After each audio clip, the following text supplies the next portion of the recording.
Наместо да го зачува статусот под капата на УНЕСКО, Охрид ризикува да биде впишан на листата на загрозени подрачја. Или ќе го заштитите единственото УНЕСКО подрачје и ќе се фокусирате да го сочувате огромното природно и културно наследство на регионот, или, развивајќи друга визија, ќе го загрозите неговиот статус. Јасно порачува евроамбасадорот Дейвид Гир. And the other vision is of wild development, illegal construction. Другата визија значи див развој, нелегални градби, непочитување на околината, една визија која ќе го уништи природното и културно наследство кое што ние сакаме да го сочуваме.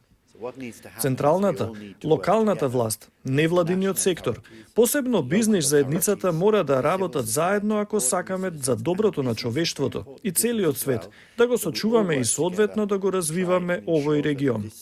Покрај неконтролираниот урбан развој и крајбрежната експлоатација, голем проблем се и депониите кои тежат на општина Дебрца, која е опфатена во извештајот на УНЕСКО заедно со Охрид и Струга.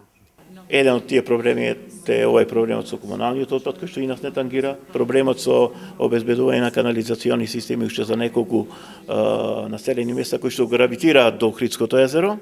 Преку грантови и кредити пари се обезбедени, но од изградбата на првата регионална депонија која требаше да биде готова до крајот на 2024 година нема ништо.